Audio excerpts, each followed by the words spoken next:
Please make rest a priority right now.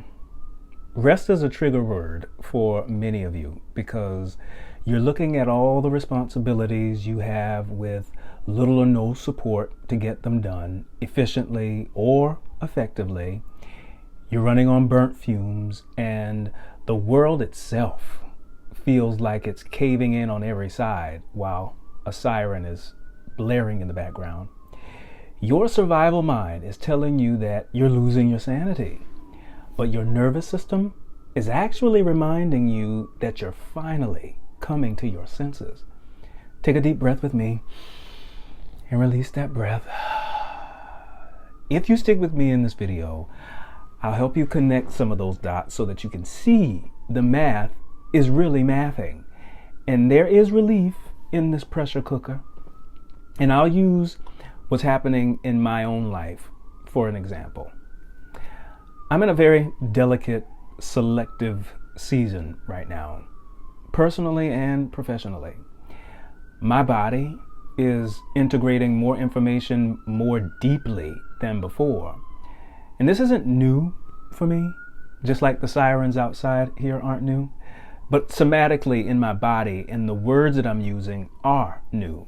Therefore, I've been writing a lot and reflecting a lot every day for my own creative fulfillment and also to share publicly if I'm nudged to. And that requires precision in language, in motive, and in where I place my attention and my energy, especially online, where every post, every video is its own separate portal. And if you're trying to distract yourself from the pressure, you're not going to be mindful of the portals that you're giving your attention to. So if you happen to stumble into my portal, then oftentimes the depth of my messages can get misread through the lenses of what's not settled within you. That has been a recurring pattern for me. And so this season requires me to disengage from the urgency to over-explain myself or boost my online presence to prove that what I'm saying is relevant. Urgency is baked into marketing and visibility and platform algorithms. It organizes attention and engagement, and that's how scarcity math stays alive in the collective field. It doesn't stay active because people are shallow, unaware, or incapable of depth.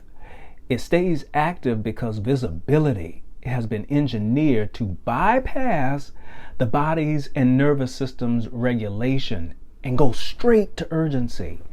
And it uses marketing strategies as its vehicle. Marketing doesn't primarily ask, what's true? It asks, what hurts enough? What's frustrating enough? What's confusing enough? What's traumatic enough to go viral? And that question hooks directly into real human needs for belonging, witnessing, and validation. And the distortion happens when the field collapses the human paradox and suggests that those needs can be projected into an external box immediately without reconciling the internal side at the same time. Are you with me? You see, grief, frustration, loneliness, stress, the hope and despair stories are loud signals. They spread quickly. They invite empathy, analysis, commentary, and solidarity. Entire ecosystems, online and offline, are built to amplify that frequency in a calculated, curated way. But joy, clarity, and grounded coherence don't provoke that same reflex. They don't even demand immediate resolution. They invite you to be where your feet are and feel the here and now, whether it's preferred or unpreferred, without reacting to it. That's the pressure point. Reactivity is the reflex of reactivity. People can understand this intellectually, but they have a hard time naming that and feeling that in the body. And as a result, too much grief amplification becomes vampiric. It sucks the life out of you on purpose. Too much joy without grounding yourself becomes emotional bypassing, toxic positivity. And structurally, a message like this that's articulating the ingredients for a middle ground, where the truth can circulate without marketing manipulation, gets treated like smelly sit-down air. Yet the middle ground never disappears. It just becomes unprofitable to stand in. Recently, I made a post on Substack and Threads naming my frustration with algorithmic mechanics, not as a personal discouragement, but as a structural observation. And it was also to see how the platforms would organize the post. I anticipated that some people would read it through personal lens anyway, because urgency trains us to personalize systemic pressure, systemic bullying, systemic frustrations, and that's exactly what happened. Someone on Threads responded with encouragement framed around being ahead and or discouraged, and I replied by contextualizing their concern with the broader scarcity math at play and clarifying the gap between resonance and sustainable circulation. And their response escalated into defensiveness, misinterpretation, and an attempt at face-off that the situation didn't even call for. It was almost funny because it illustrated my point so cleanly. You know, a version of me years ago would have felt compelled to defend myself, but this version didn't. What unfolded wasn't an argument. It was a demonstration of how urgency hijacks perception even when no conflict exists. And I need some of you to sit and process that point. This isn't unique to online spaces. The only real difference between online and real life is speed and proximity. Online, you get instant direct access to people, narratives, and reactions. You can perform any version of yourself that you want. In real life, the same dynamics play out, but it happens more slowly. But the scarcity math remains the same. You got to pay attention. When honesty enters a space shaped by urgency, it gets misread as too emotional. When clarity enters, it gets mistaken for critique. And when someone refuses to escalate that, the system looks for friction anyway because it's profitable. Is that landing? And so standing in the middle ground requires tolerating slower feedback, not being rewarded with instant validation or proper resources, and holding paradox without collapsing into any of the extremes. It feels invisible only because it interrupts the mindless reactive consumption loop.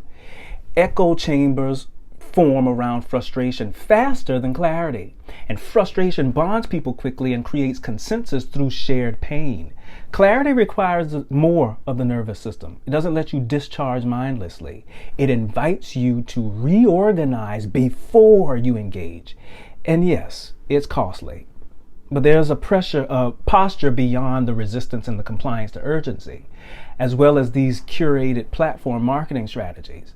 It's applying equal pressure to the field. It's what happens when you absorb the lack of immediate clean mirroring without collapsing, while also refusing to feed urgency. To be clear, you're not attacking the system or the algorithm, and you're also not surrendering to its tactics. You are holding your signal steady long enough that the surrounding scarcity math has to reveal itself. That then creates a loophole, a structural opening, because it can't pretend it doesn't see or feel the honesty that you're emitting. Scarcity math doesn't dissolve when it's attacked. It dissolves when it's seen clearly, named cleanly, and no longer rewarded with reflexive behavior. But that requires you to be immediately honest with yourself and with what feels clean and true for you. Don't play yourself with a blame game or ratting off a checklist of what you think you deserve, because this forces urgency and you're going to get the same kind of feedback. You see, urgency has inertia. Even when external pressure eases, the body often is still primed for alert. Excitement becomes indistinguishable from danger. Desire gets fuses It fuses itself with threat, and what looks like intuition often is conditioning in disguise. That's how scarcity math hides inside of relief. And then suddenly, the pressure returns, amplified. Breathe. Pressure is not a sign of danger. It's an invitation to recalibrate the outdated math equation. But the body can't accept that invitation until the mind stops translating pressure as something that must be fixed, escaped, or justified. The quantum mechanics can explain why something is happening, but they can't integrate it for you. Integration happens when language, habit, perception, and behavior are allowed to reorganize together without one outrunning the others. And yes, it gets lonely, but loneliness has never been the problem.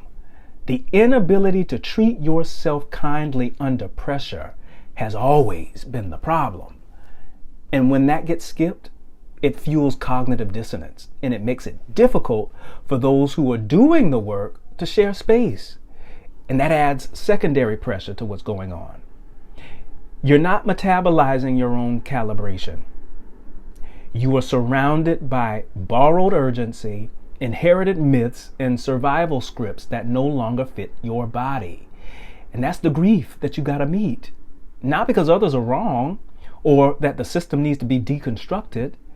It's because their conclusions are incompatible with what your nervous system now knows. Scarcity math loops are not wrong. What's wrong is repeating them without elevation. Honest repetition becomes a spiral. You encounter familiar material from a different coordinate, but with different capacity and options. Scarcity repetition keeps the remembering at the same altitude and just swaps the characters. That's what makes this entire experience feel like a confusing prison or an insane asylum. And prisons survive on hope stories, endurance arcs, and redemption myths that never touch empowering language, habit, or urgency. You tolerate the conditions by narrating them instead of renaming the container itself. Expansion doesn't begin as hope. It begins with deliberately positioning your heart, your mind, and your body. When urgency disengages from the adrenaline rush, pressure doesn't disappear. It redistributes itself. And the prison doesn't vanish. It becomes a container with measurable limits and exits that don't require self-violation to access. But you gotta pause, you gotta self-reflect, and you gotta be radically and immediately honest about what you're not being honest about. Talk to a trusted friend or a professional. Explore somatic and cognitive tools. The internet is loaded with them. Let your curiosity guide you. You are more supported than you're allowing yourself to feel. You can't heal what you won't feel. That's honest math. And that's the middle ground I'm committed to standing in, even when it's slower, silently recognized, and less immediately rewarded. Eventually, more of you catch on, and you get to see for yourself how livable this really is. That's it for now. If this landed well for you, chew on it, absorb it. Tell me about it in the comments section below. Like, share, subscribe if you're not already. And in the meantime and in between time, please be kind and gentle with yourself and make the best of this right now moment and the right now moments to come. See you in the next video.